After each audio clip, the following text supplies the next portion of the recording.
Suman TV. నేను మీ హరిత. ఇప్పుడు నేను బంజారాహిల్స్ రోడ్ నెంబర్ 2లోని మేవన్ మెడికల్ సెంటర్లో ఉన్నాను. అసలు ఫిస్టులా అంటే ఏంటి, రావడానికి కారణాలు ఏంటి, రాకుండా తీసుకోవాల్సిన జాగ్రత్తలు ఏంటి, ట్రీట్మెంట్ ఆప్షన్స్ ఏమున్నాయి ఇక్కడ, దీని గురించి తెలుసుకుందాం. నాతో పాటు ఉన్నారు senior consultant surgical specialist doctor Sanjeev Singh Yadav. Doctor గారు నమస్తే అండి. చాలా senior doctor, almost 40 years experience కదా. అవును. సో ఫిస్టులా గురించి ఇవాళ మనం మాట్లాడుకుందాం. అసలు ఫిస్టులా అంటే ఏంటి? ఫిస్టులా అంటే ఒక పేగు నుంచి బయట వరకు, చర్మం వరకు, లేకపోతే ఒక పేగు నుంచి ఇంకో పేగు వరకు, ఒక ఆర్గన్ నుంచి ఇంకో ఆర్గన్ వరకు కనెక్షన్ ఏర్పడటం, దాన్ని ఫిస్టులా అంటారు. ఇంటర్నల్ ఫిస్టులాస్ కూడా ఉంటాయి, ఇంటర్నల్ ఎక్స్టర్నల్ ఫిస్టులాస్ కూడా ఉంటాయి. ఈ మనం ఇవాళ మాట్లాడుకునేది యానల్ ఫిస్టులా గురించి. డయాలసిస్ చేసినప్పుడు కూడా ఫిస్టులా తయారు చేస్తారు ఇక్కడ. ఓకే. ఆర్టరీకి వెయిన్కి connection, that is not our, అది మన పదం కాదు. మనం యానల్ ఫిస్టులా అంటే మల విసర్జన దారి నుంచి బయట వరకు వచ్చే ఫిస్టులా, దాన్ని ఫిస్టులా అంటారు. భగేందర్ అని చెప్పి ఇంకో టెర్మినాలజీ, తెలుగులో కూడా భగేందర్ అంటారు. ఇది చాలా కామన్ వాడే పదాలు. ఎలాంటి వాళ్ళు ఈ ఫిస్టులా ప్రాబ్లం వస్తుంది? ప్రాబ్లం రావడానికి కారణము ఫిస్టులా తెలియడం చాలా కష్టం. అందరూ డైలీ మలకెళ్తారు, కానీ కొంతమందికి ఇన్ఫెక్షన్ వస్తుంది. హైజీన్ అనొచ్చు, నీట్గా పెట్టుకోవటం అనొచ్చు, ఆహారం పద్ధతి సరిగా ఉండకపోవడం అనొచ్చు, మల విసర్జన బాగా గట్టిగా రావటం అనొచ్చు. ఇవన్నీ కారణాలు ఉన్నాయి ఫిస్టులా రావడానికి. పర్టికులర్ ఏజ్ గ్రూప్ అన్నట్టు ఏం లేదు, కానీ కొన్ని డిసీజెస్ ఉన్నాయి. మన పేగుల పైన డిసీజ్ ఉంటాయి. క్రాన్స్ డిసీజ్ అంటారు, ట్యూబర్క్లోసిస్ అంటారు, సూడోమెమోరైడస్ కొలైటిస్ అంటారు. అట్లాంటి డిసీజ్ వచ్చినప్పుడు, క్యాన్సరు వచ్చినప్పుడు ఫిస్టులా ఏర్పడచ్చు అని చెప్పి ఒక అనుమానం. అది లేకుండా కూడా ఫిస్టులా వస్తుంది. ఇవి లేకుండా కూడా అది పర్టికులర్గా దేనివల్ల వచ్చింది అంటే పేగులో ఏదో ఇన్ఫెక్షన్ వస్తుంది, ఇన్ఫెక్షన్ వల్ల ఫిస్టులా వస్తుంది. చాలా కామన్గా వాడేది. జనరల్గా ఎవరికైనా ఫిస్టులా ఉందని ఎవరికి వాళ్ళు తెలుసుకోవడం ఎలా? కామన్గా ఏమవుతుందంటే ఫిస్టులాలో మల విసర్జన ద్వారం దగ్గర చుట్టుపక్కల ఒక చిన్న కంతిలాగా, గడ్డలాగా, ఒక చీమగడ్డలాగా ఏర్పడుతుంది. అది ఏర్పడినప్పుడు మందులు తీసుకుంటాం, వెళ్ళిపోవచ్చు. కొంతమందికి పెద్దగా అయిపోయి ఆటోమేటిక్గా బస్ట్ అయిపోయి కొద్దిగా పసు రావచ్చు, మళ్ళీ ఆగిపోతుంది. కొంతమంది డాక్టర్ గారి దగ్గర పోయినప్పుడు ఆ డాక్టర్ గారు చీమగడ్డ అని చెప్పి దాన్ని కోసి చీమంతా తీస్తారు, కొన్ని రోజులు డ్రెస్సింగ్ చేస్తారు, క్లోజ్ అయిపోతుంది. అయిపోయిన తర్వాత ఒక చిన్న రంధ్రంలాగా, చాలా చిన్నగా అంటే గుండె సూది ఎంత తల ఎట్లా ఉంటుందో అంత చిన్న రంధ్రంలాగా ఏర్పడుతుంది. అందులోకి వెళ్ళి స్టార్టింగ్ స్టేజెస్లో కొద్దిగా పసు రావటం, ఆగిపోవటం, మళ్ళీ ఒక 1-2 months ఏమి ఉండకపోవటం, మళ్ళీ 1-2 months తర్వాత మళ్ళీ ఆ కంతిలాగా తయారవటం, అది బస్ట్ అయిపోయి. ఇది ఎందుకు అవుతుందంటే పేగు లోపల నుంచి చర్మం వరకు ఒక ట్యూబ్ లాగా ఒక దారి ఏర్పడుతుంది, దాన్ని ఫిస్టులా అంటాం. ఇది మాటిమాటికి ఎందుకు వస్తుంది అంటే మన మల అక్కడ ఉన్నప్పుడు కొద్దిగా మల పీస్ దాంట్లో పోయినప్పుడు అది ఇన్ఫెక్షన్ అయి బయటికి వస్తుంది. ఇన్ఫెక్షన్ ఉన్నప్పుడు బ్యాక్టీరియా కూడా ఎక్కువ అయిపోతాయి, దానివల్ల కూడా ఎక్కువ వస్తుంది. కొన్ని రోజుల తర్వాత ఏమవుతుంది, కంటిన్యూస్ డైలీ పస్లాగా, వాటర్ లాగా, అప్పుడప్పుడు రక్తము, వాసనతో పాటు, ఇది 100% ఫిస్టులా సూచనలు. అంటే ఫిస్టులలో కూడా గ్రేడ్స్, టైప్స్ ఉంటాయా? టైప్స్ ఉన్నాయి, కానీ కామన్ మనిషి కోసం హై యానల్ ఫిస్టులా, లో యానల్ ఫిస్టులా. మన మల విసర్జన దారి 2 విభాగం చేస్తే ఈ సగం నుంచి కిందికి వచ్చేది లో యానల్ ఫిస్టులా అంటారు, సగం నుంచి పైకి పోయి హై యానల్ ఫిస్టులా అంటారు. హై యానల్ ఫిస్టులాలో కాంప్లెక్స్ దారి అంటే 1, 2, 3 దారులు తయారు కావచ్చు. లో యానల్ ఫిస్టులాలో సింపుల్ దారి ఉంటుంది. ఇది ట్రీట్మెంట్కి చాలా ఈజీ ఉంటుంది ట్రీట్మెంట్ పరంగా, అంతే. కాంప్లికేషన్స్ దేంట్లో రావచ్చు. ఈ ఫిస్టులా వచ్చిన తర్వాత ఏమవుతుంది, బటక్స్ దగ్గర ఫ్యాట్ ఎక్కువ ఉంటుంది. ఆ ఫ్యాట్లో పస్సు, చీమగడ్డ తయారు కావచ్చు. ఆ చీమగడ్డ తయారైనప్పుడు దాన్ని తీసేసి దాన్ని డ్రెస్సింగ్ చేయాలా, ఈ ఫిస్టులా దారిని కూడా ట్రీట్మెంట్ ఇవ్వాలా. అందుకోసం కాంప్లికేటెడ్ ఉంటాయి ఫిస్టులా. ఎప్పుడైనా సన్న ఫిస్టులా మళ్ళీ చాలా రోజులు ఎక్కువ ఉంటే మల్టిపుల్ కాంప్లికేషన్స్ వచ్చే అవకాశం ఉంటుంది. చాలామందికి ఈ పైల్స్కి, ఫిషర్స్కి, ఫిస్టులాకి 3 ఒకటే అనుకుంటారు, 3 పైల్సే అనుకుంటారు. ఈ పైల్స్కి, ఫిస్టులాకి ఏంటి డిఫరెన్స్ అసలు? పైల్స్ మల విసర్జన ద్వారం నుంచి ఒక గడ్డలాగా బయటికి రావటం, ఫిస్టులా దాని చుట్టుపక్కల ఉన్న చర్మం దగ్గర రంధ్రంలాగా రావటం, లేదంటే ఈ ద్వారం దగ్గర కూడా రావచ్చు, అక్కడ లోపల రావద్దని కాదు. ఫిస్టులాలో పస్, చీమతో పాటు వాటర్ డిశ్చార్జ్తో పాటు బ్లడ్ వస్తుంది. మొలలు పైల్స్లో పస్ రాదు. ఎలాంటి సిమ్టమ్స్ కనిపించినప్పుడు ఖచ్చితంగా మీలాంటి డాక్టర్ దగ్గరికి రావాలి?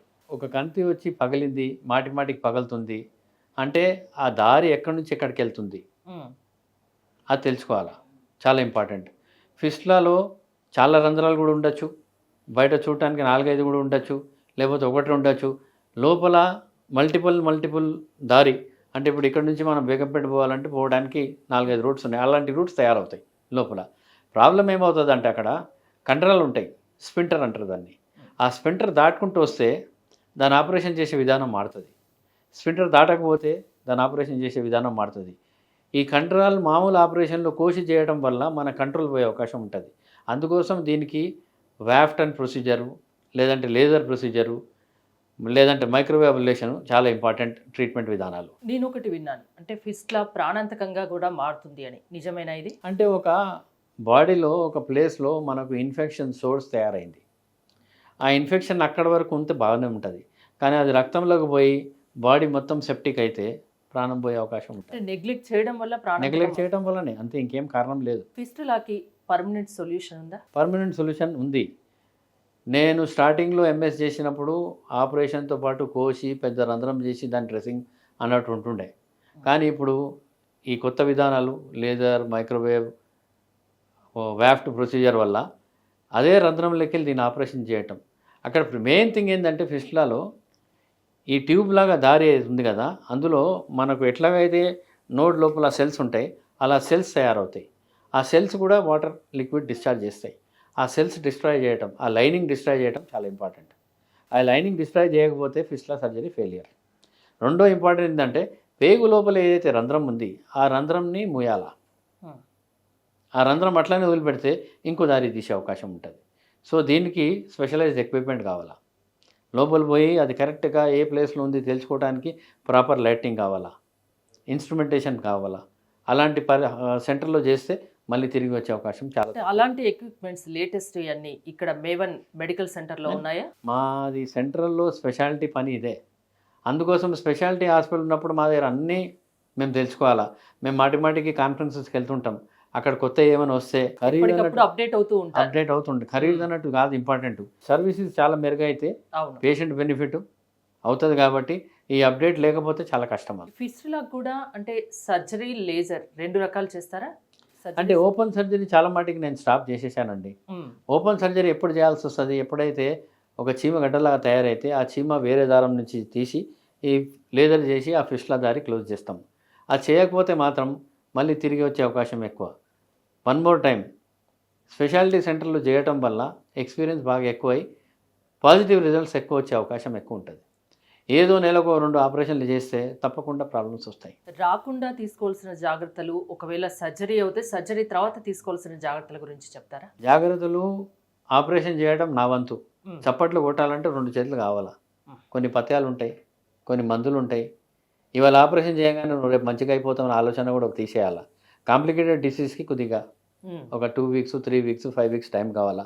మాటికి వచ్చి కన్సల్టేషన్ చేసుకోవాలా. అవసరం ఉన్నప్పుడు మందులు చేసుకోవాలా. 6 months వరకు మళ్ళీ తిరిగి వచ్చిందని చెప్పడానికి వీలు కాదు. బాగా పెద్ద చీమగడ్డ మళ్ళీ తిరిగి వస్తే చెప్పలేము, కానీ 6 months వరకు వెయిట్ చేయాలా.